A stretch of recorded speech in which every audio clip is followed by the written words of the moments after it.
Hello दोस्तों, मैं जितेंद्र त्यागी और आज एक घटना का जिक्र करना चाह रहा था मैं। असल में कल तक आचार संहिता लागू नहीं हुई थी, तो लगभग एमपीपीएससी के आने की संभावना सभी के मन में बनी हुई थी। तो मुझसे भी स्टूडेंट्स पूछा करते थे, सर कब आने वाली है, कब आ सकती है। तो मेरे पास यही जवाब होता था, अब अगर आचार संहिता तक आ गई तब आ जाएगी, अगर नहीं आई तो फिर चुनाव के बाद ही आने वाली है। तो मेरे पास कुछ ऐसे स्टूडेंट्स भी आए जिनका ये सेकंड लास्ट अटेम्प्ट था। अब उनको ये डर है कि सर हमारे पास 2 अटेम्प्ट बचे हैं, तो अगर इन केस इस साल एमपीपीएससी नहीं आई तो सर अगले साल फिर हमारे पास लास्ट अटेम्प्ट बचेगा।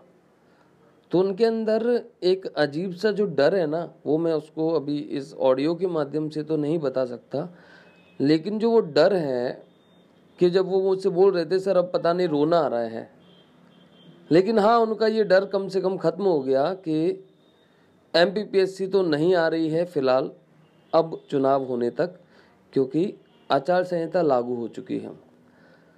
तो ये सरकार ने बहुत अच्छा किया कि छात्रों को कम से कम बता दिया कि हाँ अब एमपीपीएससी की परीक्षा अब चुनाव के बाद होगी। इसका मतलब शायद जुलाई और शायद नहीं भी हो। इसका मतलब ये होता है कि हमारी शिक्षकों की तरफ से और जो स्टूडेंट्स हैं जो ये एग्ज़ाम देने के लिए सालों से मेहनत कर रहे हैं, चाहे वो 1 साल से मेहनत कर रहे हैं या वो 6 महीने से मेहनत कर रहे हैं, हाँ लेकिन उन सब में एक बात कॉमन थी, सब ने एक अपना सपना सजाया हुआ था कि वो एग्ज़ाम में सिलेक्ट होंगे। तो हम सरकार को बहुत बहुत बधाई देते हैं, उन्होंने इन सब का ये भ्रम तोड़ दिया। और ये जो इनकी जो अपेक्षाएं थी गवर्नमेंट के साथ, चाहे वो स्टेट गवर्नमेंट हो चाहे वो सेंट्रल गवर्नमेंट हो, और असल में हम जो वोटर्स हैं वो किसी गवर्नमेंट को चुनते हैं ना कि किसी पार्टी को। तो हमें नहीं मतलब कौन सी पार्टी रूल कर रही है, हमने लोगों को चुना है जो किसी पोस्ट पर हैं, किसी पद पर हैं। हमने किसी पार्टी को नहीं चुना है।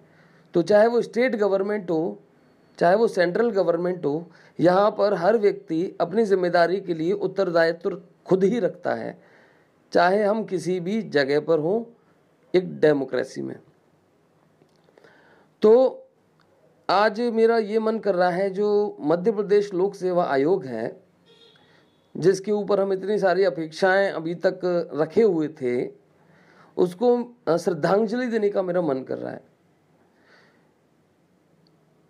गलतियां होती होंगी, गलतियां आप करिए, इंसान का प्राकृतिक ये गुण है, आप गलतियां करिए, लेकिन किसी के भविष्य के साथ खिलवाड़ करने का आपको कोई हक नहीं है।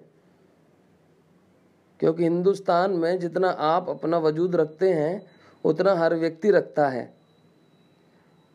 एमपीपीएससी की तैयारी करने वाला हर छात्र, कल तक छात्र, शिक्षक और उससे जुड़े वो सैकड़ों लोग जो ये अपेक्षाएं कर रहे थे कि हमारा बच्चा इस एग्ज़ाम को क्वालिफाई करके आगे बढ़ेगा, वो हर एक व्यक्ति हो सकता है जिनका लास्ट अटेम्प्ट यही हो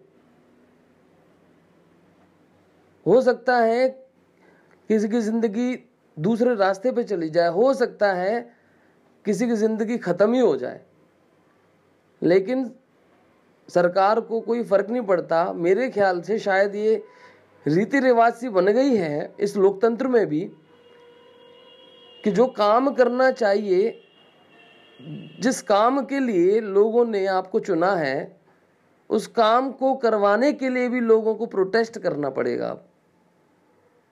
इसका मतलब सीधा सा है कि कोई भी पार्टी हो, कोई फर्क नहीं पड़ता, जिम्मेदारी निभाने वाले के लिए कोई तैयार नहीं है। और शायद ये भी मेरे ख्याल से, अब चूंकि चुनाव भी हैं तो सरकार हर तरफ ध्यान दे सकती है, लेकिन सरकार उन छात्रों और उस व्यवस्था से जुड़े हुए लोगों पर ध्यान नहीं देगी कि जो एजुकेशन के क्षेत्र में काम कर रहे हैं, वो बच्चे जो सिविल सर्वेंट बनने का ख्वाब देख रहे हैं, सरकार क्रिकेटर पैदा करना चाहती है, हर चीज़ में खिलाड़ी पैदा करना चाहती है। खिलाड़ी तैयारी कैसे करेगा जब तक कि उसको पता ही नहीं होगा कि उसका टूर्नामेंट कब होना है। भाई ऐसा कभी हुआ है कि ओलंपिक की डेट तय नहीं हो? ऐसा कभी हुआ है कि किसी क्रिकेट मैच की डेट तय नहीं हो? तो बाकी के लोगों को क्या बेवकूफ़ समझ के रखा है क्या? अगर सिविल सर्वेंट बनना चाहते हैं तो ये बेवकूफ़ हैं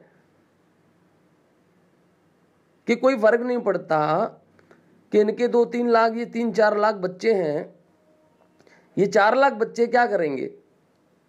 क्योंकि ये बहुत सिंसियर होते हैं, इन्होंने जिंदगी भर मेहनत की होती है और इनके कुछ सपने होते हैं, तो इनको ये लगता है ये 3-4 लाख लोग क्या प्रभाव डालेंगे भाई।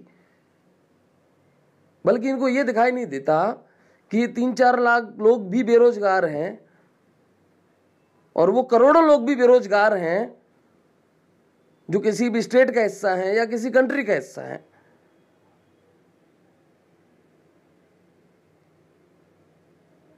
तो इतनी सी अपील है, कोई भी सरकार आए या ना आए, अपना काम करें, लोगों को सपने दिखाएं, ये पहल करें, लोग सपने देखें, ऐसी व्यवस्था रखें।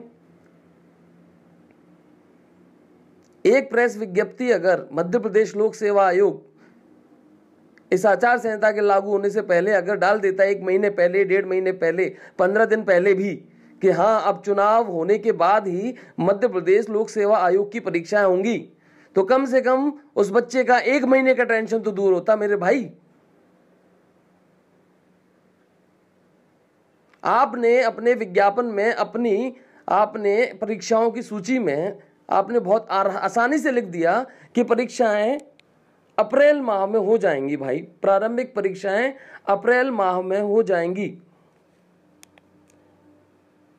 या आपने अपने परीक्षा कैलेंडर में लिख दिया और बच्चों ने पढ़ लिया कि हाँ भैया पीएससी का नोटिफिकेशन आ जाएगा, जैसे हर साल आता है दिसंबर में, जनवरी में, और एग्जाम अप्रैल में हो जाएगा और मेंस एग्जाम जुलाई में हो जाएगा और अक्टूबर तक सारी प्रक्रिया समाप्त हो जाएगी। आपने बच्चों को बड़ी आसानी से बता दिया, फिर आपने कुछ भी नहीं बताया, फिर अचानक से क्या हो गया, आचार संहिता आ गई, अभी भी आपने कुछ नहीं बताया।